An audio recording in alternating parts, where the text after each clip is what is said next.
Syederelun Kodim 0117 Aceh Tamiang menjadikan lahan tidur ex-HGU Kebun Kelapa Sawit sebagai pusat pengembangan jagung.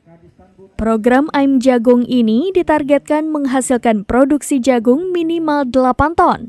Tanam perdana jagung AIM Jagung ini dilakukan langsung Dandim 0117 Aceh Tamiang, Letkol Infanteri Andi Arianto bersama PJ Bupati Aceh Tamiang Asra dan unsur Forkopimda pada Rabu 5 Juni 2024. Bibit jagung ini ditanam di lahan ex-HGU Perkebunan Kelapa Sawit seluas 4 hektar. Ditekankan kalau kegiatan ini merupakan program unggulan TNI Angkatan Darat karena perintah langsung Panglima TNI, Kasat hingga Pangdam. TNI bersama Kementerian Pertanian telah berkomitmen mengambil peran meningkatkan ketahanan pangan secara nasional. Andi berharap program ini bisa diikuti masyarakat hingga tujuan ketahanan pangan dan kesejahteraan masyarakat dapat tercapai.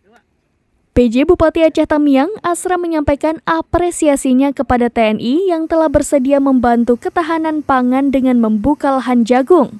Lokasi AIM Jagung ini dinilai sangat strategis karena berada di pinggir jalan Medan Banda Aceh, yang artinya lahan ini dengan mudah dilihat masyarakat dengan harapan ditiru.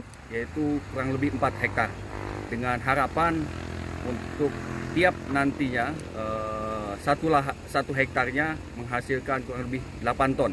Mudah-mudahan ini bisa tercapai nantinya, tentunya dengan... Dari Aceh Tamiang, Rahmat Wiguna, serambinews.com. Download Tribun X sekarang, menghadirkan lokal menjadi Indonesia.